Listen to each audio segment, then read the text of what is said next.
ఆ సమయమున యెరూషలేము నుండి శాస్త్రులు పరిసయ్యులను యేసునొద్దకు వచ్చి, నీ శిష్యులు చేతులు కడుగుకొనకుండా భోజనము చేయుచున్నారే, వారెందు నిమిత్తము పెద్దల పారంపర్యాచారము అతిక్రమించుచున్నారని అడిగిరి.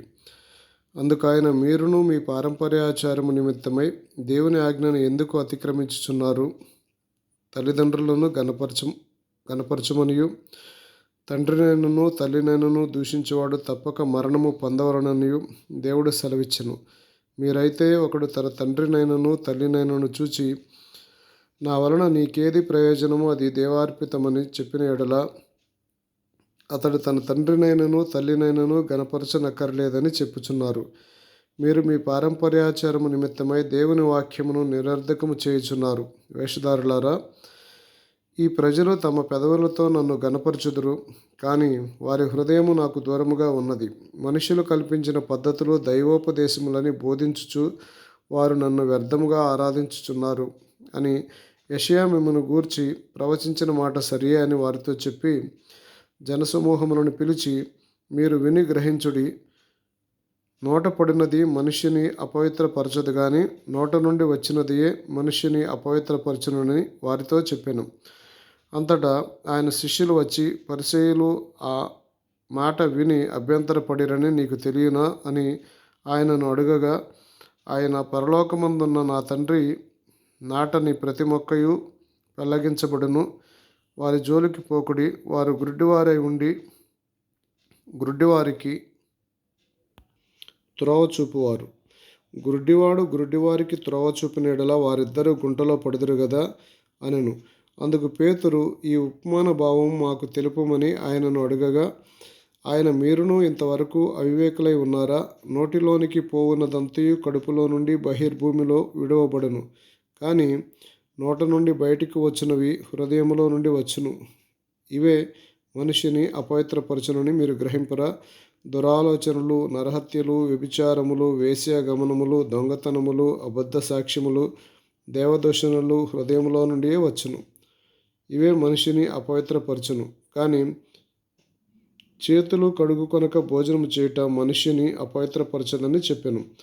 యేసు అక్కడ నుండి బయలుదేరి తూరు సీదోనుల ప్రాంతములకు వెళ్ళగా, ఇదిగో, ఆ ప్రాంతముల నుండి కనాను స్త్రీ ఒకటి వచ్చి, ప్రభువా, దావీదు కుమారుడా, నన్ను కరుణింపుము, నా కుమార్తె దయ్యము పట్టి బహు బాధపడుచున్నదని కేకలు వేసెను. అందుకాయన ఆమెతో ఒక మాట అయినను చెప్పలేదు. అప్పుడు ఆయన శిష్యులు వచ్చి, ఈమె మన వెంబడి వచ్చి కేకలు వేయుచున్నది గనుక ఈమెను పంపివేయమని ఆయనను వేడుకొనగా, ఆయన, ఇశ్రాయేలు ఇంటివారై నశించిన గొర్రెల యొద్దకే గాని మరి ఎవని యొద్దకు నేను పంపబడలేదు అనెను. అయినను ఆమె వచ్చి ఆయనకు మ్రొక్కి, ప్రభువా, నాకు సహాయం చేయమని అడిగెను. అందుకు ఆయన, పిల్లలు రొట్టె తీసుకుని కుక్క పిల్లకు వేయుట యుక్తము కాదని చెప్పగా, ఆమె, నిజమే ప్రభువా, కుక్క పిల్లలు కూడా తమ యజమానుల బల్ల మీద నుండి పడు ముక్కలు తినును గదా అని చెప్పెను. అందుకు యేసు, అమ్మా, నీ విశ్వాసము గొప్పది, నీవు కోరినట్టే నీకు అవునుగాక అని ఆమెతో చెప్పెను. ఆ గడియలోనే ఆమె కుమార్తె స్వస్థత నొందెను. యేసు అక్కడ నుండి వెళ్ళి గలిలయ సముద్ర తీరమునకు వచ్చి కొండెక్కి అక్కడ కూర్చుండగా, బహుజన సమూహములు ఆయన యొద్దకు కుంటివారు, గ్రుడ్డివారు, మూగవారు, అంగహీనులు మొదలైన అనేకులను తీసుకుని వచ్చి ఆయన పాదముల యొద్ద పడవేసిరి. ఆయన వారిని స్వస్థపరచెను. మూగవారు మాటలాడుటయు, అంగహీనులు బాగుపడుటయు, కుంటివారు నడుచుటయు, గ్రుడ్డివారు చూచుటయు జనసమూహము చూచి ఆశ్చర్యపడి ఇశ్రాయేలు దేవుని మహిమపరచిరి. అంతట యేసు తన శిష్యులను పిలిచి, ఈ జనములు నేటికి 3 దినముల నుండి నా యొద్ద ఉన్నారు. వారికి తిననేమియూ లేదు గనుక వారి మీద కనికరపడుచున్నాను. వారు మార్గములలో మూర్ఛపోవుదురేమో అని వారిని ఉపవాసంతో పంపివేయుటకు నాకు మనసు లేదని వారితో చెప్పగా, ఆయన శిష్యులు, ఇంత గొప్ప జనసమూహమును తృప్తిపరచుటకు కావలసిన రొట్టెలు అరణ్య ప్రదేశంలో మనకు ఎక్కడ నుండి వచ్చును అని ఆయనతో అనిరి. యేసు, మీ యొద్ద ఎన్ని రొట్టెలున్నవని వారిని అడగగా, వారు 7 రొట్టెలు కొన్ని చిన్న చేపలు ఉన్నవని చెప్పిరి. అప్పుడు ఆయన నేల మీద కూర్చుండుడని జనసమూహములకు ఆజ్ఞాపించి, ఆ 7 రొట్టెలను ఆ చేపలను పట్టుకొని కృతజ్ఞతాస్తుతులు చెల్లించి వాటిని విరిచి తన శిష్యులకు ఇచ్చెను. శిష్యులు జనసమూహమునకు వడ్డించిరి.